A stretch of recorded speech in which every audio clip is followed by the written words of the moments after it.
This is our critical design review for Cherry Creek schools. And the idea behind these critical design reviews, they're happening all over the country. We have about 450 teams across the country that we're evaluating.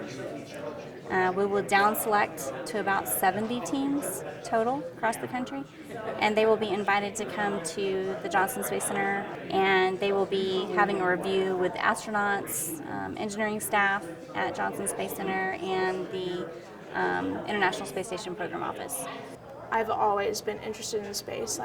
I've always wanted a new telescope for every single birthday. I've always wanted space books. That's just what I've been interested in all my life. And to finally be able to get involved with the biggest space industry in the world is just it's mind-boggling to me. I can't believe, today I talked to a NASA engineer. We don't always think outside of the box, and these kids do.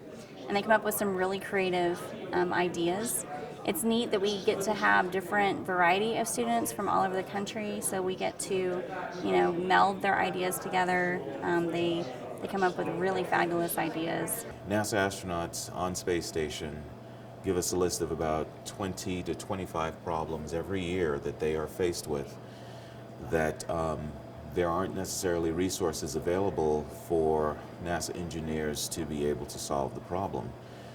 So giving high school students a chance to attack those problems have resulted in a number of experiments and products designed by high school students that have never been designed before. We had the collapsible sleeping quarters, and probably the most specific problem was just the collapsible aspect of the project. When we walked into this project with the collapsible sleeping quarters, we did not think that it would be as complicated as it turned out to be.